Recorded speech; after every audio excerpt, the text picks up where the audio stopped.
शिवलिंगावर अर्पण केले जाणारे पदार्थ आणि त्यांचे फायदे. 1. पाणी. शंकराला पाणी खूप आवडते. मंत्र बोलताना हळूहळू शिवलिंगावर पाणी वाहिल्यास तुमचा स्वभाव शांत होतो. 2. केशर. पाण्याप्रमाणे शंकराला केशरही तितकंच प्रिय आहे. दर सोमवारी शिवलिंगावर केशरचे दूध वाहिल्यास सर्व मनोकामना पूर्ण होतात आणि लग्न देखील लवकर होते. 3. साखर.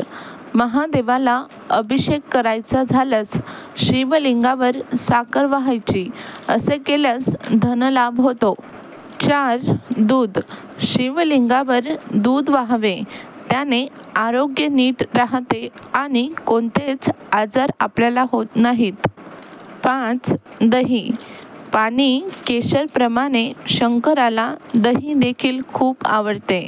शिवलिंगावर दही वाहिल्यास जीवनात असलेले सर्व त्रास निघून जातात. 6. चंदन. शिवलिंगावर चंदन वाहिल्यास व्यक्तीमध्ये सकारात्मक बदल दिसून येतात. तसेच समाजात देखील व्यक्तीला मान सन्मान प्राप्त होतो. श्री शिवाय नमस्तुभ्यं.